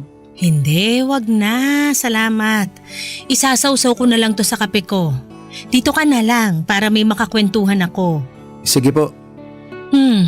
Kamusta naman ang buhay-buhay? Buhay? Kung in general, sakto lang naman po. Kaya naman. Pero kung tatanungin niyo po ako ngayon kung kumusta ako at the moment, medyo mabigat ang buhay, Nay. Bakit naman mabigat? Ang hirap po maghanap ng trabaho eh. Lalo na kung palagi kang dinidiscriminate. Minsan pasado naman ako sa requirements na hinahanap nila pero dahil nga wala akong isang kamay, hindi nila ako kinukuha sa trabaho. Grabe naman yung mga yon. Hindi ka man lang binigyan ng chance. Wala po akong magawa, Nay. Liability kasi ang tingin nila sa akin eh. Mabigat kasi parang nakaka-pressure po sa part ko. Sina kuya at ate may trabaho na tapos ako nakapagtapos nga pero wala namang permanenteng trabaho. Huwag kang ma-pressure. Wala namang nangyayaring kompetisyon eh. Tsaka hindi ka naman namin minamadaling maghanap ng trabaho. Alam naman namin na hindi ganun kadaling maghanap ng trabaho ngayon. Gusto ko lang po sana kasing makabawi sa inyo, Nay, para naman may saysay yung pinag-aralan ko. Gusto kong may kapalit yung sinakripisyo nyo sa akin ni tatay. Makita ka pa lang namin na nakapagtapos, na healthy, na masaya. Bayad na sa amin yung mga sakripisyong yon. Huwag mo i-pressure ang sarili mo, anak. Nakakahiya lang po kasi. Asus, anong ikahihiya mo? Huwag kang mahiya. Lagi ka na lang nahihiya. Tularan mo ko, makapalang muka. Alam mo kung anong makakatulong sa'yo dyan sa nararamdaman mo? Ano po? Girlfriend. Sinanay naman eh. Hindi, totoo nga. Malaki ang tulong ng girlfriend sa buhay. Siya ang magbibigay ng saya sa'yo lalo na ngayon sa edad mong to. Girlfriend ang kailangan mo para mabawasan yung bigat na nararamdaman mo. Nay, kaibigan nga, hirap na ako magkaroon. Girlfriend pa kaya? Bakit naman? Wala ka bang natitipuhang babae ngayon? Meron naman po. Ayun naman pala eh. Anong problema? Hindi ka ba marunong manligaw? Hindi naman po sa hindi ako marunong manligaw. Ayoko lang pong manligaw. Ha? Bakit naman? Natatakot po ako ma-reject eh. Natatakot ako na baka hindi nila ako magustuhan. Parte yan ng ligawan. Hindi naman lahat ng tao magkakagusto sa'yo eh. Kaya ka manliligaw para malaman kung sino yung taong may gusto sa'yo. Sa itsura ko pong to, walang magkakagusto sa akin. Walang magtatangkang magmahal sa akin. Bakit mo naman pinapangunahan yung desisyon ng mga tao sa paligid mo? Hindi mo naman alam kung ano iniisip nila. Kahit naman po hindi nila sabihin, alam ko naman na hindi nila ako magugustuhan. Alam mo ba nung pinanganak kita? Ganyan din mag-isip yung nurse, katulad sa'yo. Katulad ko po? Paano, Nay? Nung nagising ako, binigay ka sa akin ng nurse na katulong ng doktor na nagpaanak sa akin para padedehin. Hindi ko pa alam noon na may kulang sa'yo. Saka ko na lang nalaman nung inexplain na sa akin nung nurse lahat. Tapos, ano po nangyari? Bago pa man ako makapag-react, inunahan na niya ako. Ang sabi niya sa akin, iuuwi mo tong batang to. Mamahalin mo siya katulad ng pagmamahal mo sa iba mo pang anak. Ituturing mo siya ng normal. Sinabi niya po yun sa inyo? Oo, nagulat nga ako eh. Ano pong sinagot niyo? Sabi ko, oo naman. Mamahalin kita kahit pa wala kang muka kasi anak kita. Wala akong pakialam kahit may kulang pa sa'yo, kaya wag niya akong pangunahan. Ayun, nagsorry siya sa akin. May ilang ina daw kasi na hindi kayang tanggapin yung anak nila porke pinanganak silang hindi normal. Kaya ikaw, wag mong pangunahan yung mga iniisip ng ibang tao kasi iba-iba tayo. Hindi lahat ng tao masama. May mga tao ring malawak ang pangunawa. Lagi mong itatakyan sa isip mo. At katulad nga ng sinabi ko ay madali lang ang magbigay ng advice. Pero Para sa taong nakakatanggap nito ay mahirap sumunod sa mga sinasabi ng taong wala naman sa iyong kinakakatayuan. Anumang advice ang ibigay nila sa akin ay walang nakatulong para maibalik ang dati kong confidence sa katawan. Noong nagka-pandemic, isa yon sa mga bagay na nakapagbigay ng opportunity sa buhay ko. Hindi ko kailangang lumabas. Hindi ko kailangang makipag-interact sa mga tao. Ang pananatili ko sa bahay noon ang nagsilbing pagkakataon para sa akin para pag-aralan ng tungkol sa graphic designing. Kailangan ko kasi noong maghanap ng mapagkakakitaan online dahil hindi ka pwedeng magtrabaho sa labas noong pandemic maliban na lamang kung frontliner ka. Tinuruan ko ang sarili ko sa pagiging graphic designer. Kasabay noon ay nagkaroon ako ng babaeng kaibigan online. Naging close kami sa isa't isa, Papa Dudut. Pero dahil pareho kaming miyembro noon ng isang online forum, ay mas lalo kaming naging close. Mula siya sa Laguna na mabilis kong nakagaanan ng loob dahil pareho kami ng hilig. Hindi naglaon ay niligawan ko siya. Matapang ako noon dahil wala namang kaming ibang interaction maliban sa mga video calls at tawag sa cellphone. Naging kami ng ilang buwan at nagpatuloy ito hanggang sa natapos ang lockdown. Pagkatapos ng pandemic, nag-decide kaming magkita. Nagulat siya noong malaman niyang nawawala ang kanang kamay ko. Naging maayos naman ang pagtanggap niya sa katotohanan yon. Pero nung nagkahiwalay kami ay hindi na niya ako nireplyan pa sa mga tawag ko. Ginost niya ako, Papa Dudut. Ilang heartbreaks pa na katulad noon ang nangyari sa akin. Hanggang sa isang araw ay bigla na lamang dumating ang isang babaeng hindi ko alam na siya na palang bubuo ng buhay ko.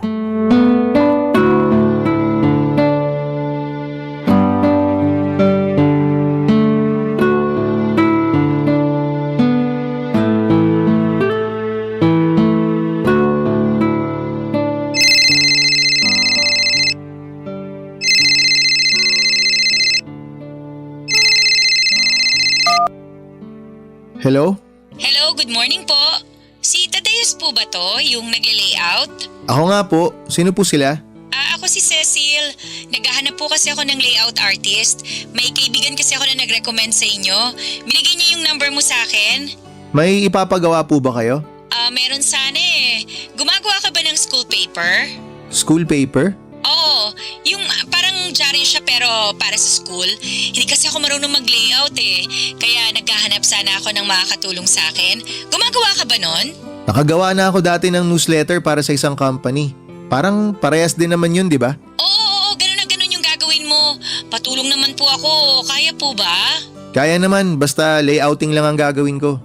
Ilang pages po ba? 20 pages lang po. May deadline po kayo? 3 to 4 weeks bago siya ipasa. Marami ka bang ginagawa ngayon? May isang tarp lang po akong kailangan tapusin. Mabilis lang naman yun. May habol ba natin kung sakali? Kaya naman po, basta wala akong ibang gagawin. Paano po ba yung layout na gusto nyong masunod? Hindi ko kasi siya ma-explain sa tawag eh. Pero may ibibigay naman ako sa yung sample from previous issues. Mas maganda siguro kung magkita na lang tayo. Pwede nyo rin naman pong i-email sa akin kung sakali para ma-check ko na. Oo, sige. Mas maganda pa nga. Pero remind ko lang po kayo na layout lang po yung gagawin ko ha. Hindi po ako magsusulat ng articles na ilalagay sa school paper. Oo, ako nang bahala sa articles. Nasulat na yung iba, itatype na lang. Pati yung mga picture na gagamitin ko, ako na magbibigay nun. Sige po, paki-email nyo na lang po lahat para ma-check ko. Hindi ba mas maganda kung magkita na lang tayo ng personal para ma-explain ko sa inyo ng maayos yung dapat na gawin? Medyo complicated to kasi eh. Sige po kung yun ang gusto nyo. Mas mabuti yun kasi parang isang explanation na lang tayo kaysa naman i-email ko pa. Nakakalito yun. Sige ma'am, kayo pong bahala. O text ko na lang sa'yo yung date at saka place. Most probably itong weekend para walang pasok. Okay po ma'am. Sige po, salamat. Bye! Bye po. Sino yun, anak? Bagong kliyente, Nay. Nag-inquire lang kung gumagawa raw po ako ng school paper. Kinuha mo? Opo, sayang naman po kung hindi. Pera din yun. Mukhang nagiging sikat na tong negosyo mo ah.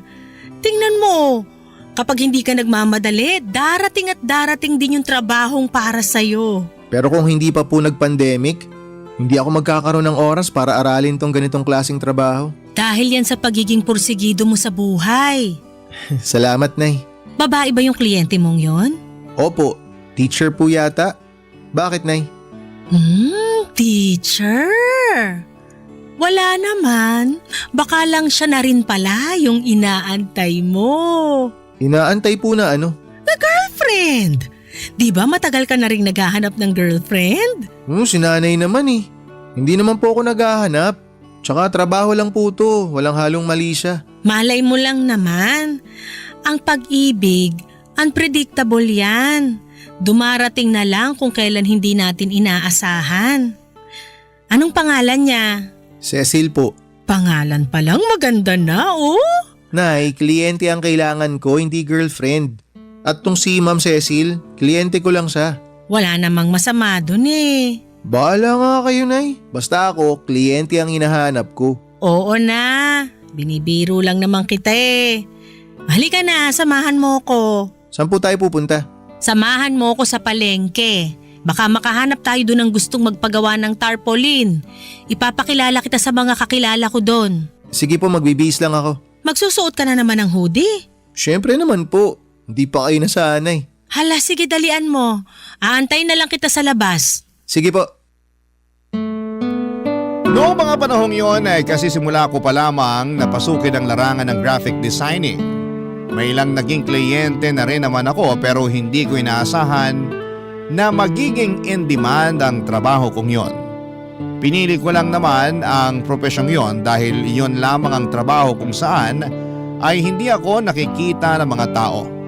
Sa pamamagitan ng graphic designing ay nakagagawa ako ng mapagkakakitaan habang nasa bahay lamang ako bilang isa naman akong freelance designer. Kahit papaano ay related naman doon ang tinapos ko. Kaya madali lang akong natuto nito. Self-taught ang nangyari, Papa Dudut, at nag-aral lamang ako ng mga video online hanggang sa nakabuo ako ng sarili kong pagkakakilanlan. Nagsimula akong kontratahin ng mga kapitbahay namin at ilang kaibigan sa tulong na rin ng mga kamag-anak ko. May mga nagpapagawa sa akin ng tarpaulin design, mga ads sa Facebook at pati na rin mga video na pinopost ng mga content creator. Minsan ay nagle-layout din ako ng mga newsletter at website, lalo na para sa mga college students na nangangailangan ng tulong. Pinili ko ang maging graphic designer para magtago sa publiko. Pero hindi ko inaasahan na yun din pala ang magiging rason kung bakit makakahanap ako ng taong iibig sa akin. Isang bagay na hindi ko inaasahang mararanasan ko pa sa tanang buhay ko. Papa Dudut. Barangay Love Stories. Barangay Love Stories. Noong nakipagkita ako kay Cecil ay nagulat ako sa nakita ko. Kung gaano kaganda ang boses niya sa telepono ay ganoon din kaganda ang mukha nito. Bumagay ang malumanay nitong boses sa maamon niyang mukha. Nakabihis ito ng uniforme ng mga teacher at marami siyang dalang file cases na puno ng mga papel. Nung araw na yon ay napakarami namin na pag-usapan tungkol sa vision na gusto niyang gawin para sa school paper na ipapagawa niya sa akin. Ilalaban daw kasi nila ito sa isang school press conference. Kaya malaking pressure ito para sa kanya. Dahil karaniwang nananalo ang school nila sa mga ganong klase ng competition. At bilang first time na school paper advisor ay kailangan niyang magpatulong para masustain ang pagiging winner ng school paper nila. Papadudot noong time na yon ay wala ang focus ko sa pinag-uusapan namin. Tango lamang ako ng tango sa lahat ng mga pinagsasasabi niya pero ang totoong focus ko ay ang nakakabighani nitong ganda. Para siyang manika at ang mga mata niya ay nakaka-hypnotize. Nabudol nga ako dahil noong pinag-usapan na namin ang tungkol sa professional fee ko ay sobrang baba ng rate na ibinigay ko sa kanya. Saka ko na lang po ito na-realize nung nakauwi na ako ng bahay. Pero para sa akin ay okay lang din naman yon, Papa Dudut. Sa mga sumunod na linggo ay palagi akong binibisita ni Cecil para i-check ang ginagawa kong school paper nila, Papa Dudut.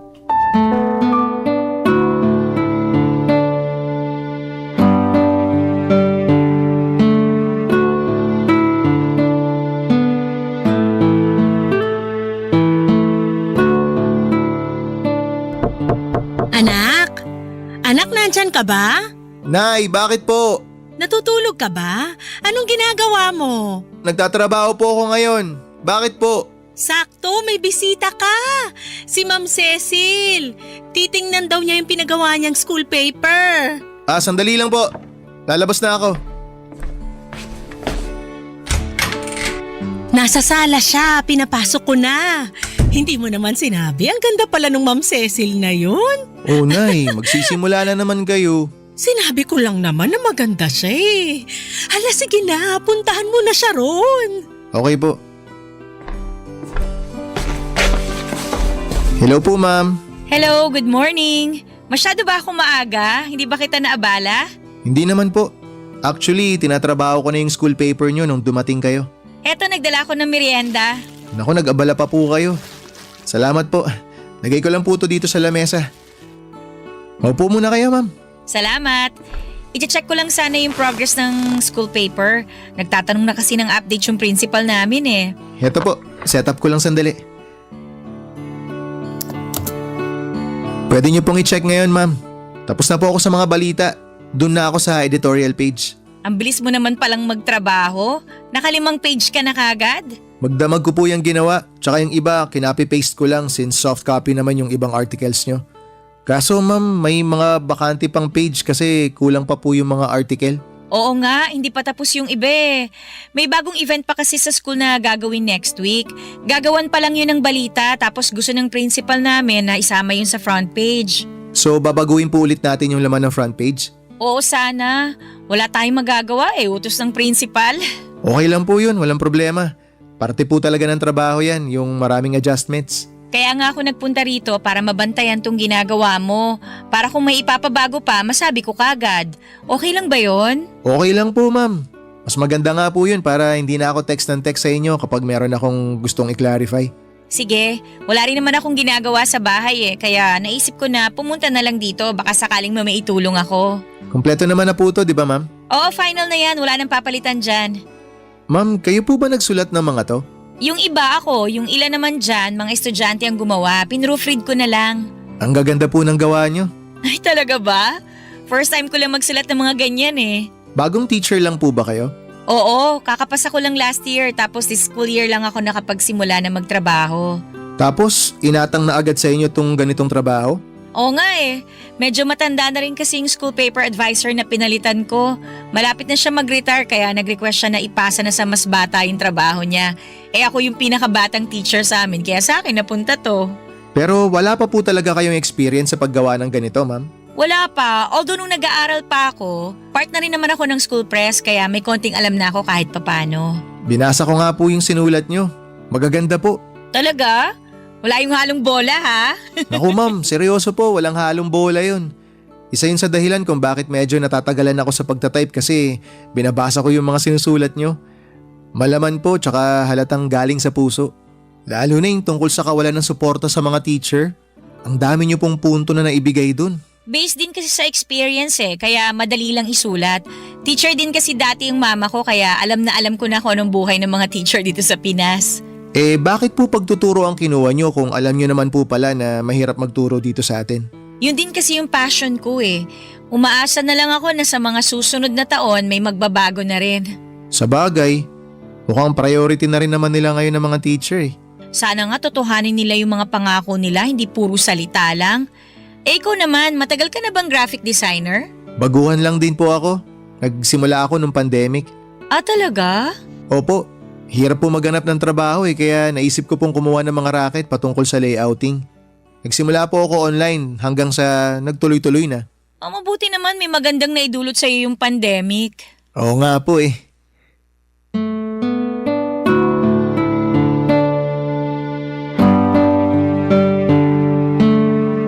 Papadudot habang papalapit ang laban nila Cecil ay halos araw-araw na akong pinupuntahan noon ni Cecil sa bahay para i-check ang progress ng school paper nila. Maya't maya rin kasi ang pagkakaroon nito ng pagbabago at pagdaragdag ng mga additional articles. Kaya palagi rin ako nag-a-adjust sa mga request nito. Papadudod sa mga araw na yon ay hindi ko inaasahan na magiging close kami ni Ma'am Cecil. Napaka-welcoming ng aura nito na para bang wala siyang daladalang panghuhusga. Kapag kasama ko siya ay hindi ako nakakaramdam ng takot o pagkahiya. Kalmado lamang ako at dahil doon ay nailalabas ko ang totoong ako. Kapag siya ang kausap ko, siya ang nakakita ng pagiging kengkoy at makulit na personality ko na karaniwang hindi nakikita ng ibang tao. Halos 3 linggo rin ang pinagsamahan namin ni Ma'am hanggang sa natapos ko ang school paper na pinapagawa niya sa akin. Nung araw na yon ay nakaramdam ako ng lungkot dahil ibig sabihin noon ay wala ng Cecil na bibisita pa sa bahay. Hindi na ulit kami magkikita dahil tapos na ang ugnayan naming dalawa. Pero ilang linggo ang lumipas, nagulat na lamang ako nang bigla akong tinawagan ni Cecil. Masaya niyang ibinalita sa akin na nanalo raw ang school paper nila at ilalaban ito sa regional. Ibig sabihin noon ay may chance na magkikita ulit kaming dalawa. Dahil sa sobrang saya ay inimbitahan ako ni Cecil na lumabas para daw i-treat ako ng merienda dahil malaki ang naitulong ko sa kanya, Papadudot.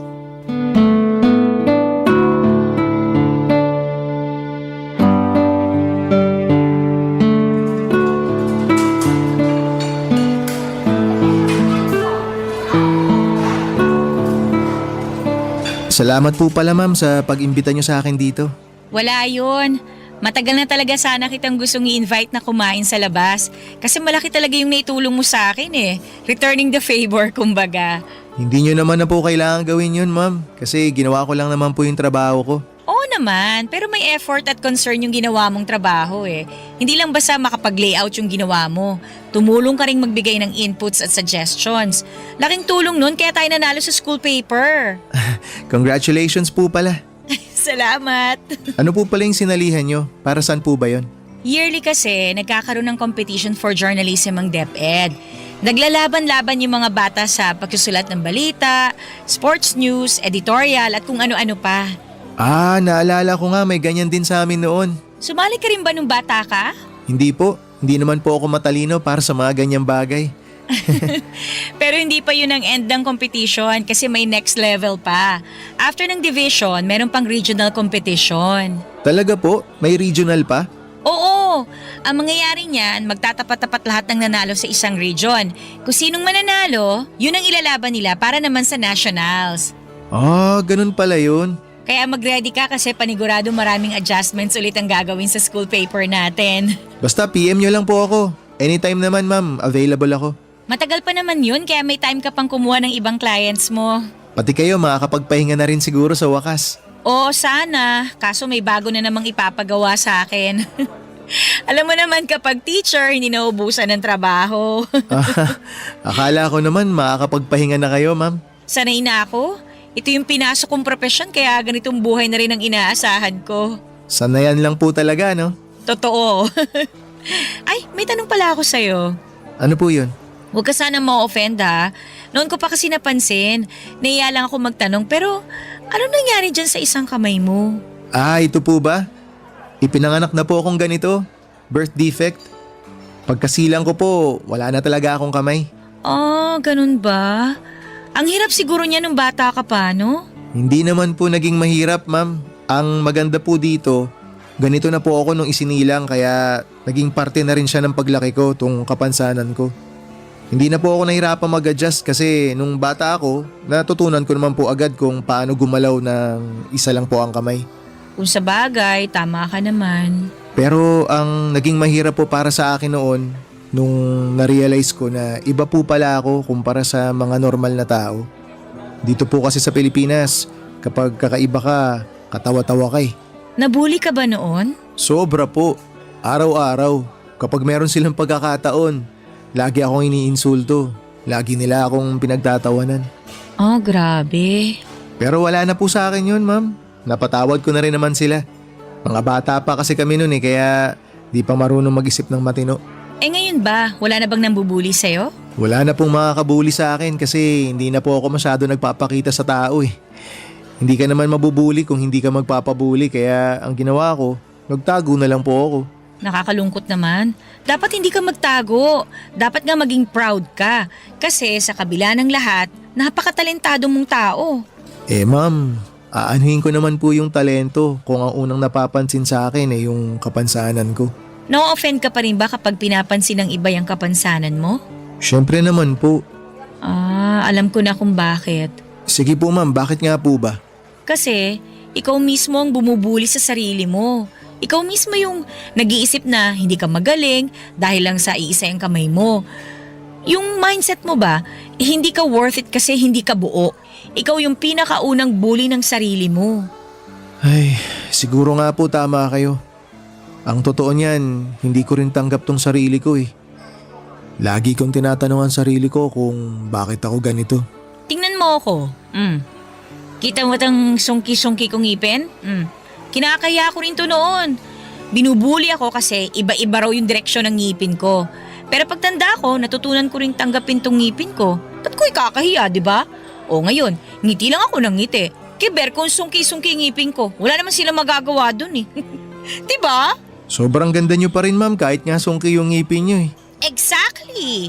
Ikaw rin, cute ka rin, kahit paanong pagkukulang ang meron sa'yo. Talentado, mabait, magalang, madiskarte. Aba, lahat ng katangian na yun, kayang-kayang tabunan yung kawalan mo ng kamay.